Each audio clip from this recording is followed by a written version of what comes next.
Oh, hi. I hope you don't mind that I'm eating. This is actually just my first course. For my birthday, the writers wrote me a script where I just get to eat the whole time. And I can't think of a better way to demonstrate the workings of the digestive system, the series of hollow organs that we use to break down and process nutrients and energy we need to function. Though, wait a second. If I remember correctly, digestion is actually pretty freaking disgusting. So maybe I shouldn't be eating right now.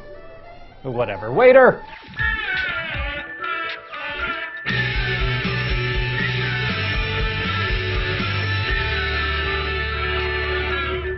The digestive system is so fundamental that it's basically step number 1 in the guide to how to make an animal. You probably remember that during the embryonic development of most animals, the digestive tract is the very first thing that forms. When the blastula, that little wad of cells that we all used to be, turns into a little wad of cells with a tube running through it, that tube is your digestive system. And pretty much every animal has a digestive system of some kind, but they're not all alike. Far from it. In fact, digestive tracts are specially adapted to animals' feeding behavior and diet. For instance, a housefly eats mostly liquid or very finely granulated food, but before it does that, it's got to puke its digestive juices all over its lunch and then let them digest it for a while before it sucks it up into its mouth. If we did it like that, first dates would be less common. Most vertebrates put food in one end of the tube and our digestive system processes it, and then it gets rid of the waste out the other end of the tube. No muss, no fuss. Well, actually, there's a little bit of muss at the end, you may have noticed. But the beauty of it is that this whole process is run by our autonomic nervous system, so we don't have to think about it until maybe the very last step when we're in traffic and just had 2 cups of coffee and a bran muffin. Then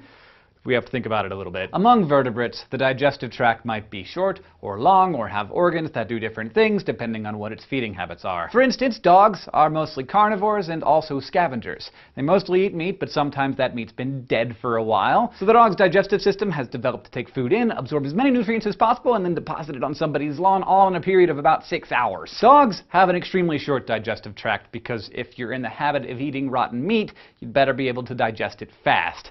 If you don't, the bad bacteria that's probably living on that armadillo carcass is going to take up residence in your gut and put you in a world of hurt. Cows, on the other hand, take a very, very, very long time to digest their food, around 80 hours, because they have to process plants, mostly grass.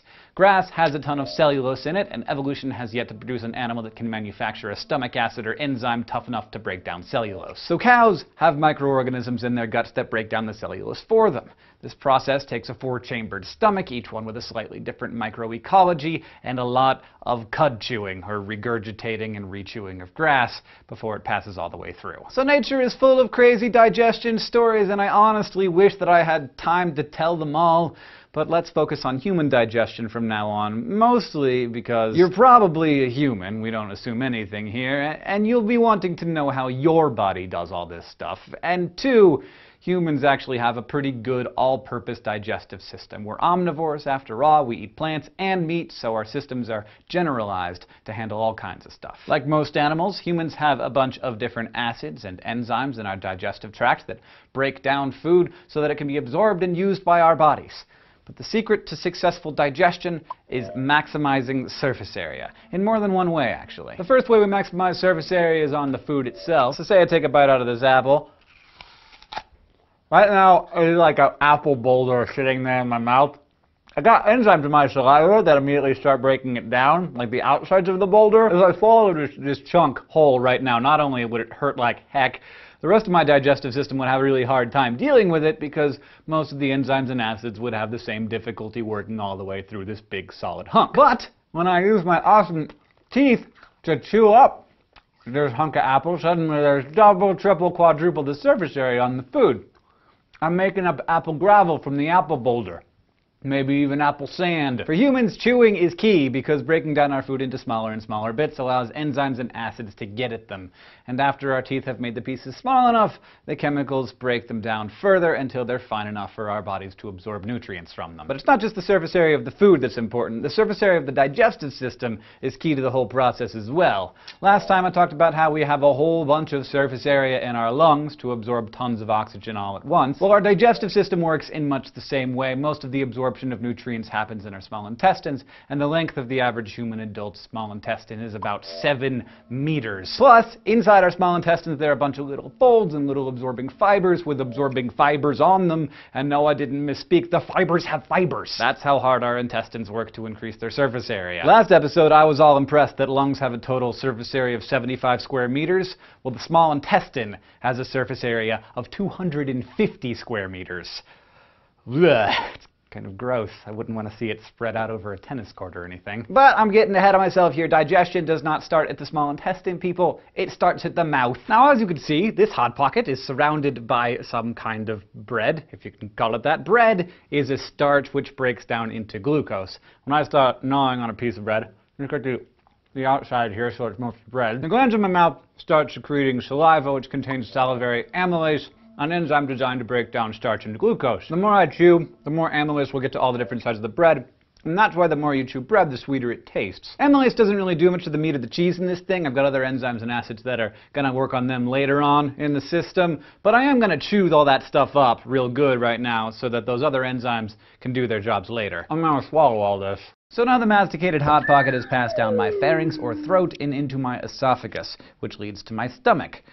There's actually this little cool flap of tissue called the epiglottis that blocks the trachea when I swallow so that the food doesn't end up in my respiratory system. So this ball of food that I just swallowed actually has a scientific name. It's called a bolus, and it rides a kind of wave of muscle action down the esophagus into the stomach. This wave-like contraction of the smooth muscles around the tube of the esophagus is called peristalsis, and it's basically how most of the movement in your digestive system is accomplished. Now, my Hot Pocket bolus is in my stomach now, which is where the food really starts getting manhandled. The stomach basically takes a scorched earth approach to digestion. It's not messing around. It's like a churning cement mixer that can contract and expand with these big accordion-like folds of muscle called rugae. Your stomach's job is to turn everything over and over, smushing and mixing all the pieces up with its cocktail of acids and enzymes called gastric juice. Gastric juice is mainly made up of hydrochloric acid, an enzyme called pepsin, and some mucus and water. Hydrochloric acid has a pH of about 1, which is strong enough that if you got it on your hand, it would give you a chemical burn, so the acid breaks things down and hopefully kills most of the bacteria that you might find on your food. And the pepsin starts breaking down proteins into amino acids. Now that mucus is important. It's there to protect your stomach so that it doesn't, like, digest itself. When you don't have enough of that mucus, you get peptic ulcers, which happen when your stomach lining comes in direct contact with your stomach acid. And the water's just in there to make everything all soupy, because what you want by the time your food leaves your stomach is chyme, which is a kind of liquidy slop that you might be familiar with from the last time you had a stomach virus. You know, this conversation was going to have to get a little bit gross, and I didn't want to bring diarrhea into it too much because, you know, I've been eating. But when something bad is going on in your digestive tract, your body doesn't worry too much about absorbing nutrients. It just wants to get the chyme out of there. So chyme is what you see when you get the picture. Anyway, there's a little valve or sphincter between the stomach and the small intestine that regulates how much chyme gets into the small intestine and when it gets in there. The very beginning of the small intestine is called the duodenum. This is where a lot of the small intestine action happens, by which I mean lots of things get absorbed and also secreted, like bicarbonate, which neutralizes the gastric acid before it goes any further. Now, the coolness of the small intestine can't be overstated. It's ground zero for cellular exchange of nutrients and the breakdown of fats. And again, the reason it's so good at absorbing is because all of the surface area it's got going on. A lot of that surface area comes from the fact that despite its name, your small intestine is frickin' long. In a human, it can range anywhere from 4.5 to 10.5 meters. But that's not all. The whole inside is lined with epithelial tissue that has tons of ridges and folds in it. Surface area to the max. And on those ridges and folds are these little hair-like fibers of flesh called villi. Each villus has capillaries on it so that it can absorb nutrients. And get this, each villus, which is only like ½ millimeter long, is covered in teeny tiny little microvilli, providing even more surface area. In fact, apparently, the small intestine has a texture kind of like velvet, which is... Oh, great, now I eat the milkshake? Fantastic. Okay, so another thing the small intestine does with the help of its friend the gallbladder is break down fatty stuff, like this milkshake. Near the top of your small intestine is a little pipe where bile salts manufactured by the liver and stored by the gallbladder are squirted out into the small intestine. Bile works like dish detergent on a pan you just fried something in. It's an emulsifier. It takes hydrophobic fat molecules and breaks them up into fatty acids and monoglycerides, which can be absorbed by all that epithelial tissue. I've never had Chunky Monkey before. Nuts. After your food passes through those yards and yards of small intestine, the chyme goes through another sphincter and enters the cecum, the beginning of the large intestine. The large intestine's job is to remove most of the water and bile salts from the chyme so you don't have constant diarrhea, so you can thank it for that. It's called large because it's wider than the small intestine, but it's not nearly as long. It's basically just a 1.5 meter victory lap around the outside of the small intestine, and then it calls it good. Also, should mention, at the end of the cecum there's a little tube where the appendix comes in. For a long time we thought that the appendix was a worthless vestigial structure that we used to need at some point in our evolution but didn't need anymore. However, recent studies are finding that the purpose of the appendix in modern humans is probably to act as a safe house for all the good bacteria you need to help you digest your food. If you get a virus or food poisoning or something and all your digestive systems say, "Get it all out of me!" the appendix has a little sample of your gut bacteria that it spits out to help you recolonize after your illness. So I think you're probably familiar with the final step in the digestive system. That's the pooping. Your food can spend as long as 3 days in your digestive tract, and a lot of that time is spent in the large intestine, mostly reabsorbing the excess water from the chyme and prepping your poo for its great entrance into the world. When it's done, it passes through everybody's favorite sphincters, the anal sphincters. There are 2 of them, and out in the world to live its own life. And that's the end of our little tale here that begins with the Hot Pocket.